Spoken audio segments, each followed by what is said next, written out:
이제 베드로전서의 마지막에 왔습니다. 참 오래 기다리셨습니다. 올 한 해 표어에서 우리가 주제성구로 베드로전서 5장 7절의 말씀을 받았는데, 이제 베드로전서를 마치면서 우리가 이 말씀을 드디어 상고하게 되었습니다. 처음부터 이 말씀을 상고하면 참 좋았을 텐데, 사실은 베드로가 왜 이 권면을 했을까를 앞에서부터 쭉 살펴와야 되기 때문에 우리가 이 권면을 맨 마지막에 지금 우리가 받게 된 것입니다. 지금까지 우리가 베드로의 권면을 참 많이 받았지요. 그것은 성도의 정체성이 무엇이냐라는 데서부터 시작을 했습니다. 성도가 하나님 삼위 하나님의 은혜로 말미암아 부름받은 위치가 어디냐, 그리고 그 위치에서 삶의 목적과 삶의 방향이 무엇이냐, 이것을 권면을 했고, 그러한 목적과 방향을 가진 성도의 삶의 태도가 무엇이냐, 이러한 것들을 쭉 배워왔습니다.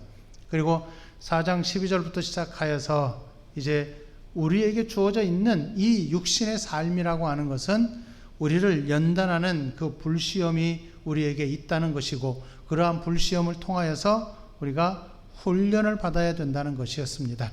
그리고 지난주에 우리가 배웠듯이 겸손한 섬김과 겸손한 순종이 교회 안에서 요구되고 있다는 것도 우리가 배웠습니다.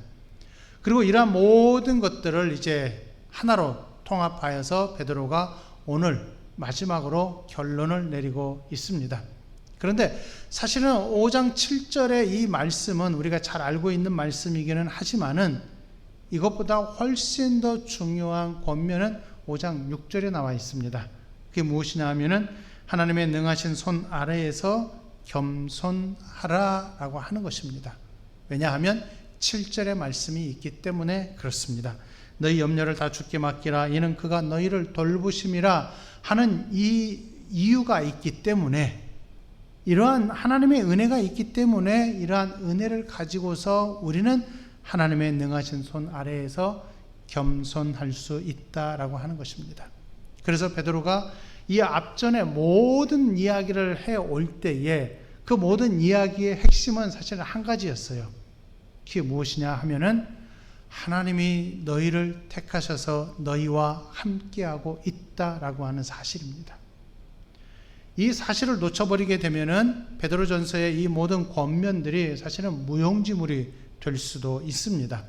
그래서 베드로는 굉장히 강력하게 강조하면서 권면하고 있는 내용이 바로 너희가 성도로 부르심을 받았다라고 하는 사실을 말하고 있는 것이고, 성도로 부르심을 받았다 할 때에 부르심을 받은 것으로 끝나는 것이 아니라 그 위치에서 하나님이 함께 하시기 때문에, 하나님이 보호하시기 때문에, 하나님이 지켜주시기 때문에 그 지키심의 은혜 속에서 성도는 살 수 있다는 사실입니다. 세상에서 환난을 당하고 있지만은 그 환난을 당하는 것이 끝이 아니고 하나님께서 그것을 훈련으로 변화시키셔서 그 훈련 이후에 있을 영광을 사모하게 하시고 바라보게 하신다라고 하는 것입니다. 그래서 우리에게 주신 약속을 우리가 늘 기억해야 하는데, 그 약속이 무엇입니까? 우리에게는 산 소망이 있다는 것입니다. 산 소망이 무엇이라고 했지요? 우리는 첫째, 영원토록 살아갑니다. 우리의 육신의 삶으로 끝나는 것이 아니라 육신이 눈을 감고 호흡을 그치게 되면 그것으로 끝이 아니라 호흡을 딱 그친 다음에 바로 이어서 다음 생이 시작이 됩니다. 그러면 마치 무엇과 같으냐면 눈을 감고 잠을 자다가 일어나는 것과 똑같습니다. 그래서 성도에게는 사실은 죽음이 없습니다. 오직 살아있는 영원한 삶이 우리에게 약속이 되어 있다는 거지요. 그게 바로 산소망입니다. 그리고 그 산소망을 가지고 우리는 영원토록 무엇을 받고 살아가느냐 하면은 하늘의 유업을 받고 살아갑니다. 그 유업이 뭐죠? 썩지 않고 더럽지 않고 쇠하지 아니하는 하늘에 주어져 있는 나의 상급입니다. 그 상급은 면류관이라고도 표현을 하고, 또 그곳은 바로 하나님과 영원토록 함께 살아가는 삶이다라고 하는 것입니다. 그래서 그 상급은 다른 것이 아니에요. 하나님이 나와 함께 하신다는 것입니다. 그래서 이 놀라운 영원한 약속, 그 은혜를 나에게 주었기 때문에 하나님께서 우리에게 요구하시는 것은 너희가 불시험을 당한다 할지라도 이상한 것으로 여기지 말고 그것을 마땅한 것으로 여겨서 그것을 잘 견디고 그것이 하나님께서 허락하신 훈련이라는 것을 생각하면서 그 훈련을 잘 감당해 가라 라고 말했던 것이고, 그 훈련을 위해서 너희가 교회로 부름을 받았으니까 교회 안에서 무엇을 하라고요? 겸손한 섬김이 있어야 되는 것이고 겸손한 순종이 있어야 된다라고 권면을 했던 것입니다.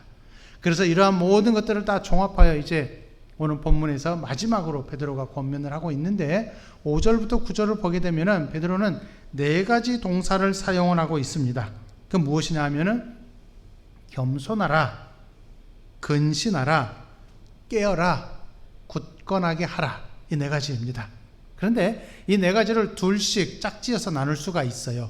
6절과 7절은 겸손하라, 근신하라 2가지를 하나로 붙을 수 있고요. 또 8절과 9절에서는 깨어라, 굳건하게 하라, 이 둘을 하나로 붙을 수가 있습니다. 그래서 6, 7절을 한 단어로 표현하면 겸손하라 이렇게 됩니다.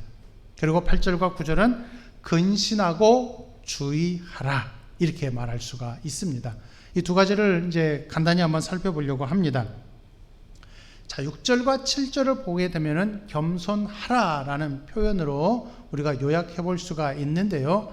이 말씀은 아까도 말씀드렸다시피 올 한 해 표어에 해당하는 주제 성구입니다. 너희 염려를 다 주께 맡기라, 이는 그가 너희를 돌보심이라 했는데 왜 이렇게 해야 되느냐, 왜 이 권면이 우리에게 주어져 있느냐 하면은 이 다음의 목표를 위해서입니다. 이 다음의 목표가 무엇이냐 하면 겸손하라 이것입니다. 그래서 6절과 7절을 요약하면 어떻게 되냐, 간단하게 설명하면 이렇게 됩니다. 너희 염려를 하나님께 넘기고 너희는 겸손하라 이렇게 되는 것입니다. 너희 염려를 하나님께 던져놓고, 이 말이에요. 던져놓고 너희는 있는 그 자리에서 겸손하라입니다.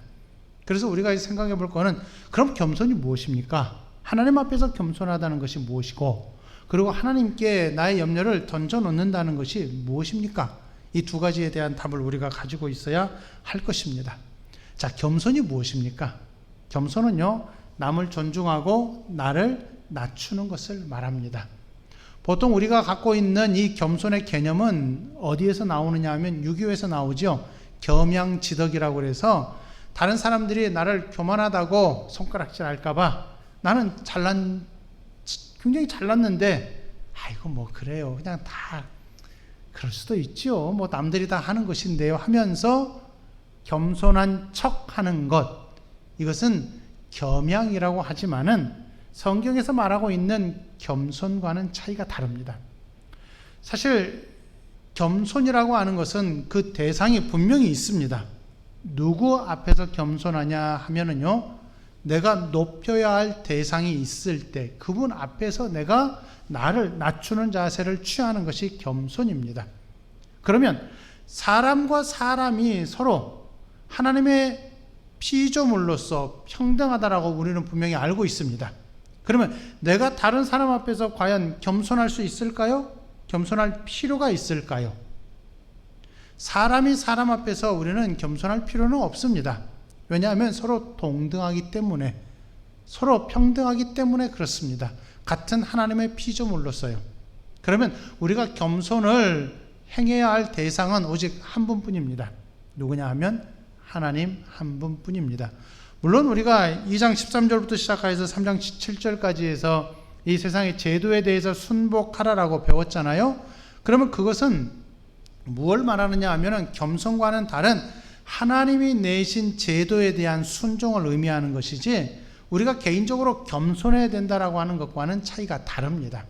그렇다면 겸손이라고 하는 것은 내가 상대방에게 나를 낮추는 자세인데, 인간에게 내가 겸손의 자세를 취하는 것이 아니라 오직 하나님에게만 겸손의 자세를 취해야 하는 것입니다.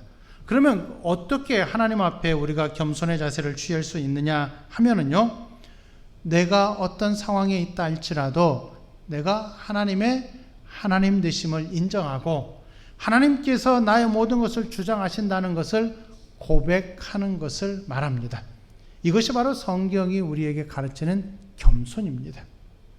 그래서 겸손은 그냥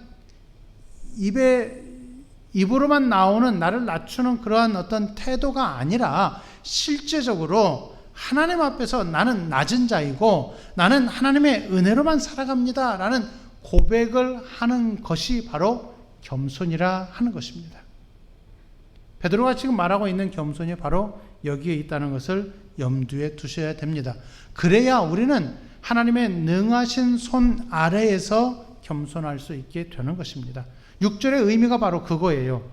그러므로 하나님의 능하신 손 아래에서, 이 말은 하나님의 능력을 인정하고 하나님의 하나님 되심을 인정하고 오직 하나님만이 나의 삶을 주관하시고 나를 이끌어 가시는 분이시기 때문에 나는 그분 앞에 바짝 엎드려야 된다라는 것을 인정하는 것, 이것이 바로 성경이 말하는 겸손이라 하는 것입니다. 그렇기 때문에 성도가 하나님의 능하신 손 아래에서 겸손할 때에요, 왜 이런 일이 나에게 일어나는가? 하나님은 나를 버리신 것이 아닐까? 내가 이런 일을 겪어야만 하는 이유가 무엇일까? 이런 질문을 하지 않게 되는 것입니다. 왜냐하면 하나님의 능하신 손 아래에 내가 있잖아요. 하나님의 그 권능의 손이 나를 붙들고 있잖아요.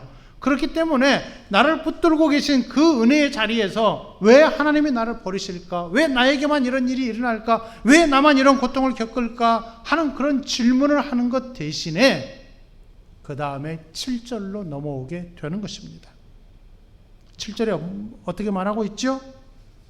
너희 염려를 다 주께 맡기라 그랬어요.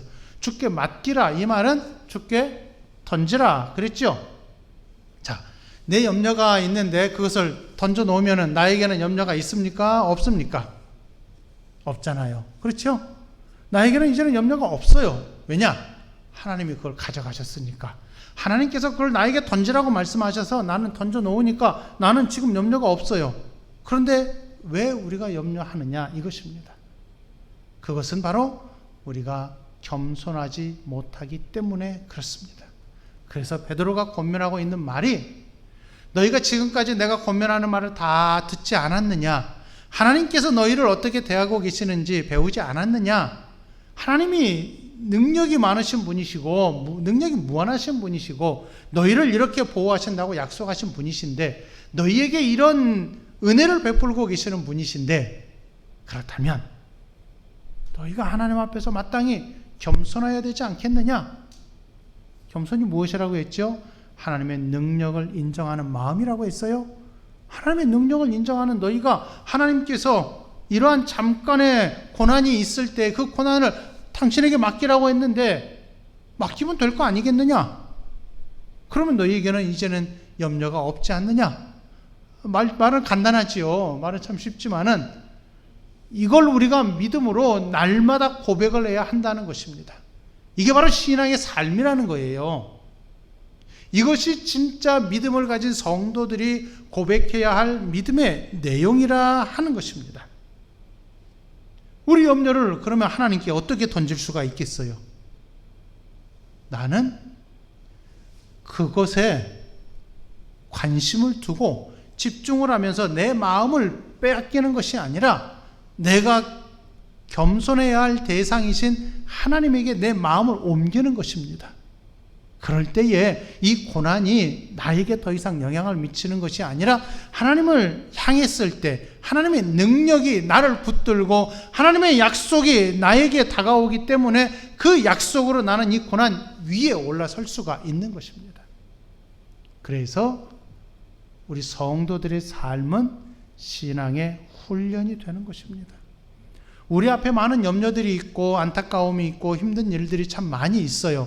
그리고 타락한 인생이기 때문에 육신적으로 많이 아프기도 하고 또 여러 가지 고난들이 많이 있어요.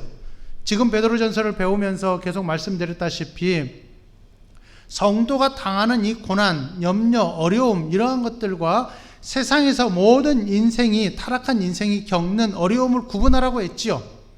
육신이 아픈 거는 세상의 염려예요. 세상의 걱정거리예요. 육신이 아픔으로 인하여서 우리가 하나님 앞에 그 염려를 던져 놓으라. 그래서 어떤 분들은 이 신앙을 아주 왜곡되게 생각을 해서 하나님께 맡기라고 했으니까 나 육신 아파도 가만히 기도만 하면 돼. 이거는 올바른 신앙이 될 수가 없습니다. 왜요? 모든 인생이 똑같이 겪는 아픔이기 때문에, 고난이기 때문에 그것은 병원 가서 치료해야 돼요. 그러나 성도가 겪는 고난이 무엇이라고 했죠? 이 땅에서 주변인으로 살아가고 이 땅에서 자원을 나누어 쓰기 때문에 우리에게는 많은 것들이 부족해서 나에게 필요한 것들을 좀 더 내놓아라 할 때에 그들과 다툰단 말입니다. 그럴 때에 그들이 우리를 박해하고 우리를 힘들게 하고 우리를 어렵게 하고 우리로 하여금 우리를 조롱하고 핍박하는 일들이 우리에게 많을 때에 그러한 것들이 우리에게 고난이 되고 그러한 것들이 우리의 염려가 되고 그러한 것들이 우리의 아픔이 되기 때문에 그러한 부분을 넘겨 놓으라 하는 것입니다. 아프면 병원에 가야 하지만 내가 이 땅에서 주변인으로 살아가면서 세상과 충돌해 나갈 때에 세상으로 들어가는 것이 아니라 들어가지 않으려고 애를 쓸 때 그러한 것이 고난이 되고 그럴 때 그것을 하나님께 맡기고 그래요. 하나님 맡기라고 했으니까 저는 그냥 내가 처한 이 위치에서 하나님의 백성으로 살아내겠습니다. 이 고백을 하는 것이 바로 성도가 하나님 앞에서 겸손한 것이고 성도가 하나님께 자기의 염려를 던지는 것과 똑같습니다. 그냥 아무 것이나 내가 지금 조금 어렵고 조금 힘들다고 해서 그거 하나님 다 맡기라고 했으니까 하나님 해주세요 하는 것으로는 우리의 신앙의 본질을 찾아갈 수가 없다 그 말입니다. 그리고 그렇게 되면은 8절과 9절에서 말하고 있는 두 번째 권면을 우리는 무시하게 되는 것이고 제대로 이해하지 못하게 되는 것이라 하는 것입니다. 8절과 9절에서는 어떻게 말하고 있습니까? 근신하라 깨어라 믿음을 굳건하게 하여 그를 대적하라 라고 말하고 있어요. 그를 대적할 때 그가 누구입니까? 너희 대적 마귀가 우는 사자같이 두루 다니며 삼킬 자를 찾고 있습니다. 이 말의 의미가 무엇이냐면 우리가 영적 전쟁의 터 위에 있잖아요. 영적 전쟁을 수행하고 있는 이때에 이 영적 전쟁을 이기기 위해서는 마귀가 나를 삼키려고 자꾸 찾아다닐 때마다 마귀가 오고 있다는 것을 우리는 분명히 인식을 해야 하는 것입니다. 그런데 6절과 7절에서 말하는 겸손하라, 하나님 앞에 고난을 던져놓고 겸손하라 할 때에 겸손하지 못하게 되면은 자기 염려를 자기가 가지고 가면서 내가 해결하고자 하는 그런 안타까운 마음들을 가지고 있다면은 마귀가 찾아다니면서 우리를 삼키려고 할 때 우리는 그것을 깨닫지 못하고 그대로 그 전쟁에 지고 말 뿐이라 하는 것입니다. 그런데 하나님 앞에서 겸손하고 자기 신앙을 굳건히 지키고 하나님께서 나를 돌보고 계신다는 것을 분명히 인정을 하게 되면 그 다음 단계가 무엇이냐 하면은 세상을 읽을 수가 있게 되는 것입니다. 이 세상의 지금 상황이 어떠하고 그리고 그 세상 속에 처해 있는 나의 이 상황이 어떠한가를 파악을 해서 내가 어떻게 대처해야 할지를 정확히 깨닫게 되는 것입니다. 이게 바로 실제로 우리가 살아내야 할 신앙의 바른 모습이라 하는 것입니다. 마귀가 대적에 나갈 때 우리는 그 앞에 분명히 인정하고 분명히 서 있어야 할 텐데 자칫하면 우리는 넘어질 수밖에 없단 말입니다. 왜냐? 우리가 하나님 앞에서 겸손하지 못하게 되면은 세상으로 우리가 떨어지고 말 것이기 때문에 그렇다라고 하는 것입니다. 그래서 하나님께서는 우리를 날마다 훈련시켜 가는 것이고 힘들고 어려운 상황 속에서도 하나님께서 우리의 신앙을 지켜갈 수 있도록 우리에게 권면해주고 위로해주고 또 우리를 꼭 붙들어 주신다는 그 약속을 기억하게 하신다 그 말입니다. 그래서 베드로가 이 두 가지 권면을 하고 있다는 것을 기억하셔야 됩니다. 하나가 무엇입니까? 우리로 하여금 하나님 앞에서 겸손하라라고 하는 것입니다. 겸손해야 할 이유가 무엇입니까? 하나님께 모든 것을 던져 놓아야 하기 때문에 그렇습니다. 그리고 그것을 내가 쳐다보는 것이 아니라 오히려 하나님을 바라보는 것으로 우리가 나아가야 된다라고 하는 것입니다. 이렇게 될 때라야 우리의 신앙이 바르게 서는 것이고 그 신앙을 가지고 내 삶을 바라보고 내 삶을 해석해 나가면서 이 세상에 지금 처해 있는 이 상황 그리고 그 속에서 내가 어떤 삶을 지금 만나고 있는가를 보면서 내 삶을 성도로서의 삶으로 만들어갈 수 있기 때문에 그렇습니다. 그래서 우리 성도는요, 세상에서 무시를 당한다 할지라도 우리는 성도로 분명히 살아갈 수가 있습니다. 우리 삶을 한번 돌아보면 어떻습니까? 우리가 하나님 앞에서 신앙을 가지고 산다고 할 때에 과연 이 두 가지의 훈련을 통하여서 내가 하나님을 의지하고 있다, 내가 하나님을 꼭 붙들고 있다는 이 고백을 과연 우리가 얼마나 할 수 있겠느냐라고 하는 것입니다. 사실은 굉장히 힘들죠. 쉽지 않은 신앙의 훈련이라 하는 것을 베드로 사도도 너무 잘 알고 있고, 또 우리도 지금까지 삶의 경험을 통하여서 우리도 잘 알고 있지 않습니까?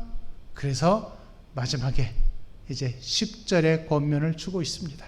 이 10절이 얼마나 복되는지 아십니까? 우리 10절을 한번 같이 읽어보도록 하겠습니다.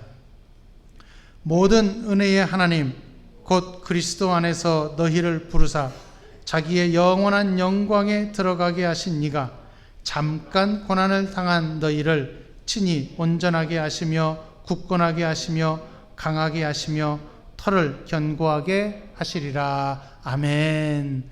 얼마나 감사한 복인지요, 약속인지요. 자, 베드로가 그래서 이런 권면을 다시 한번 합니다. 잠깐 고난을 당한 너희를, 그렇게 말하고 있어요. 우리가 지금 고난을 겪는 이 일은 우리 인생이 볼 때에는 참 깁니다. 그런데 하나님께서 보실 때에는 잠깐이에요. 하나님께는 시간이 없잖아요. 그래서 베드로후서에서 베드로가 말했잖아요.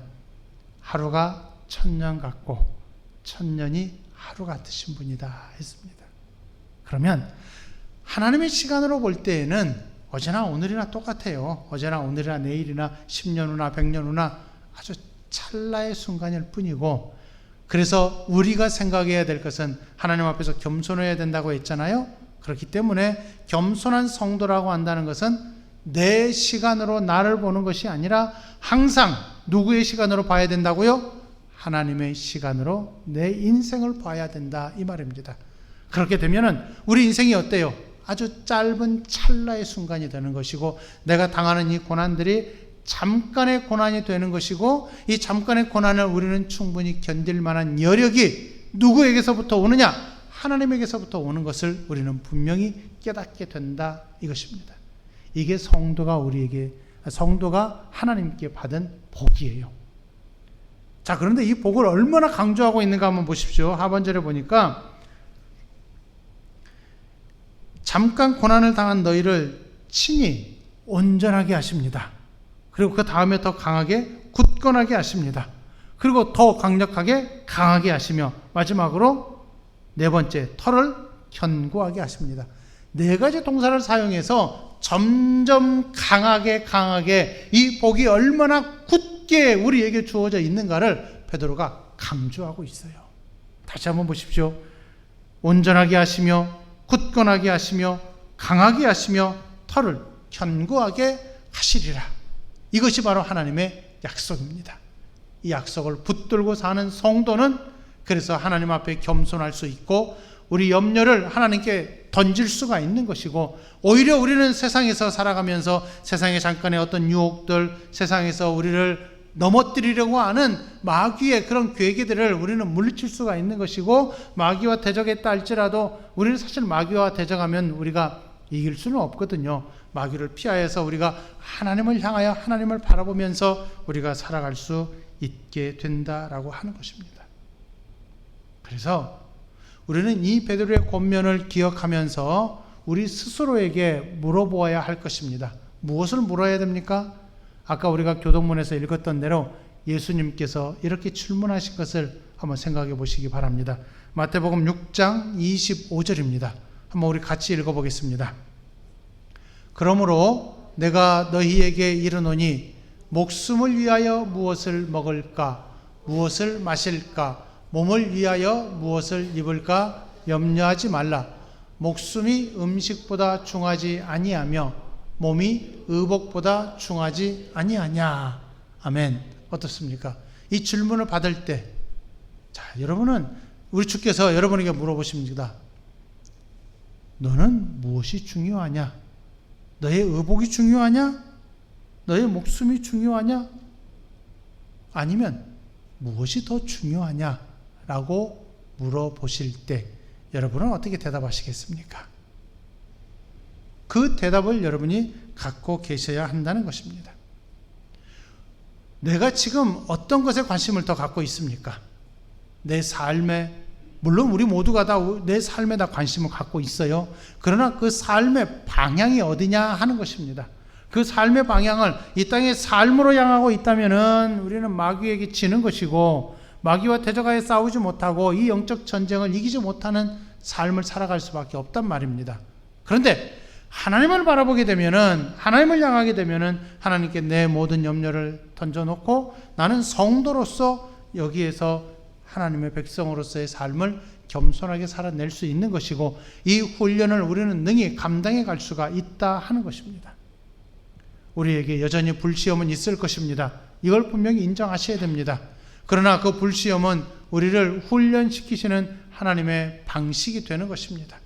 우리를 훈련시키실 때 그 훈련을 감당하기 위해서 우리는 하나님을 바라보는 것이 중요하고, 하나님이 나에게 이러한 복을 약속하셨다는 것을 기억하는 것이 더 중요하고, 그렇기 때문에 이러한 약속을 기억할 때 주께서 물어보십니다. 너의 목숨이 중요하냐? 너희의 의복이 중요하냐?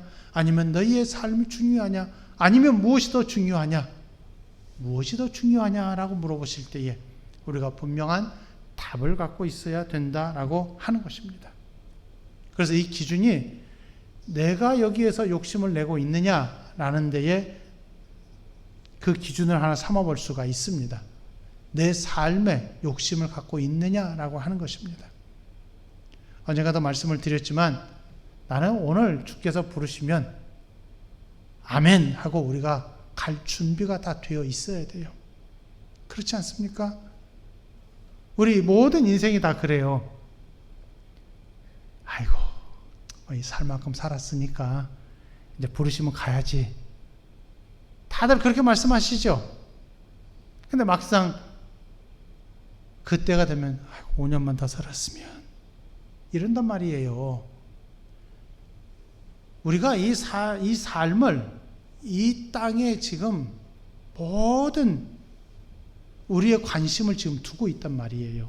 그러나 우리의 모든 관심은 어디에 있어야 되느냐 하면 하늘에 있어야 된다라고 하는 것입니다. 하늘에 복이 있고 하늘에 유업이 있고 앞으로도 영원히 우리가 살아갈 텐데 그 영원한 삶을 놓고 이 잠깐의 삶에 우리가 관심을 두느냐? 그것이 아니라 주께서 나에게 약속하신 이 약속을 붙들고 여기에서 하나님의 훈련케 하심을 인정하고 하나님의 훈련을 통하여서 전능하신 하나님의 손을 인정하고 겸손하게 그 앞에 엎드려서 나의 고난을 그분에게 맡기고 나는 이 땅에서 성도로서 살아내리라 하는 이 모습이 우리에게 있어야 된다라고 하는 것입니다.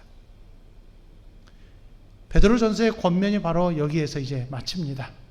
이 권면 전체를 우리가 배워왔는데요.